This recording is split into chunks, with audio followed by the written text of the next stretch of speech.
Hey, what's up YouTube? Welcome back to my channel. So this video is going to be a response to DosmRider on, well, Hasbro's new Power Rangers universe only focus on MMPR.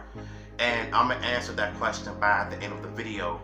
So let me get my 2 cents in for a minute. You know that Mighty Morphin sells a lot when it comes to merchandise, comics, toys, video games, even TV shows for that matter, even their DVDs of every single same thing from Shop Factory. Ever since they put out season 1, 2, and 3 of Mighty Morphin Power Rangers, ever since then they've been milking the franchise from different sets of DVDs, the legacy version. Even though it's the same thing, nothing has new. It's just the packaging may look different, but the show stays the same. But as far as the Boom Studio Comics goes, yeah, Mighty Morphin do sells a lot in terms of character-wise, of the suits, moments, and what the characters were known for. I mean, yeah, the show didn't really make sense, but it's for nostalgia and for the fight scenes and the music. That's basically what Mighty Morphin is. It's not really that great by all means, but I do appreciate some of the things they've done in the past, like with the Green Medieval Saga, the Green Candle Saga, when Tommy returned as the Green Ranger, even in season 1 when Jason fought Goldar in the Green Candle Saga. Those are the things I can appreciate the most, because Jason is one of the best Red Rangers of all time, so shout out to Alpha St. John for that. But still, the one wasn't even that great. It did have its good episodes and some bad episodes, and some are basically forgettable. But again, Mighty Morphin is still one of the most recognizable franchises in history, and all the other seasons, although there are good after Mighty Morphin, but I don't think Mighty Morphin will ever be. I'm not saying that Mighty Morphin is the best, and it's not good. It's just a classic. It's not perfect by all means, but it's just a classic. It's basically for nostalgia, you know what I'm saying? After Mighty Morphin, there are some good seasons like Zeo in Space. Disney era so good, some bad. Even some Neo Saban era seasons are basically terrible. And now that you think about it, the Neo Saban era are just a rehash of Mighty Morphin. Every single season is a rehash of Mighty Morphin with this whole, it's Morphin time, Morphin Call. Like, you gotta change something up. Ninja Steel was terrible. Beast Morphers season 1 was good, but not perfect. Season 2 was a mess overall. And speaking of Beast Morphers season 2, I did not watch the rest of the season because I just didn't really care. Because I already know how, when it comes to Nickelodeon seasons, they always put out bad seasons, especially in season 2, instead of just making it one full season, you know. But Beast Morphers season 1 I'll take over season 2 in my opinion. Although they did follow up some of the stuff from season 1, but the second season overall was just a bit of a mess.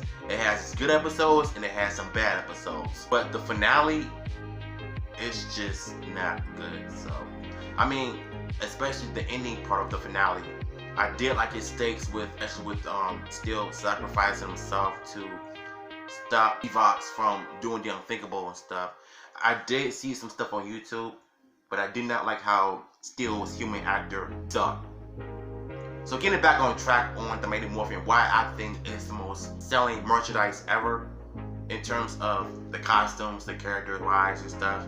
And he also mentioned about the movie and stuff. I personally feel like they should do a reboot of the Mighty Morphin Power Rangers, even though there are, but I want them to reboot the original characters from season 1, Jason, Zach, Billy, Trini, and Kimberly. Focus only on 5 Rangers. And just because they're doing a reboot does not mean Tommy has to be in it. Tommy did not show up in season 1 until 17 episodes later. Not the first episode.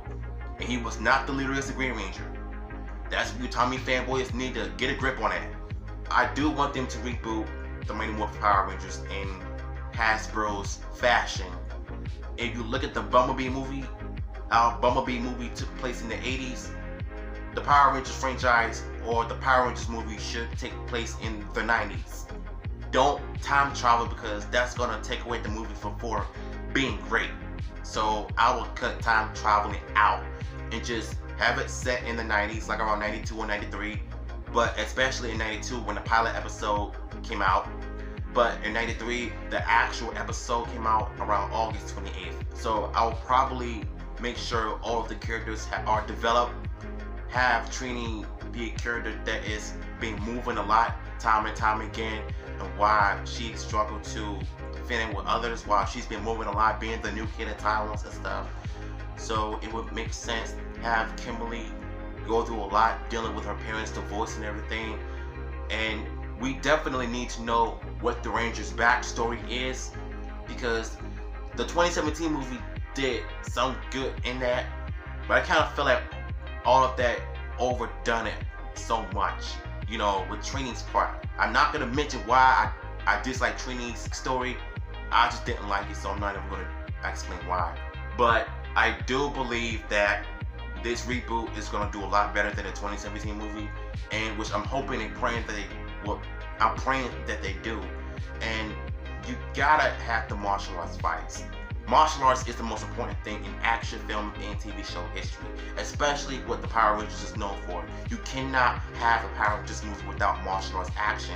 And please have the Zords be the same size as Goldar, especially the Tyrannosaurus Zord.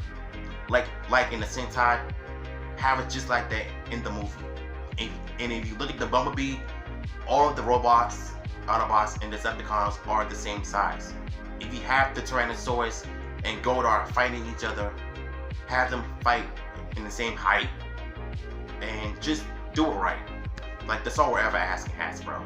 And we all know that Jonathan Entwistle and Brian Edwards are writing the movie, so that's basically the good news that we know so far.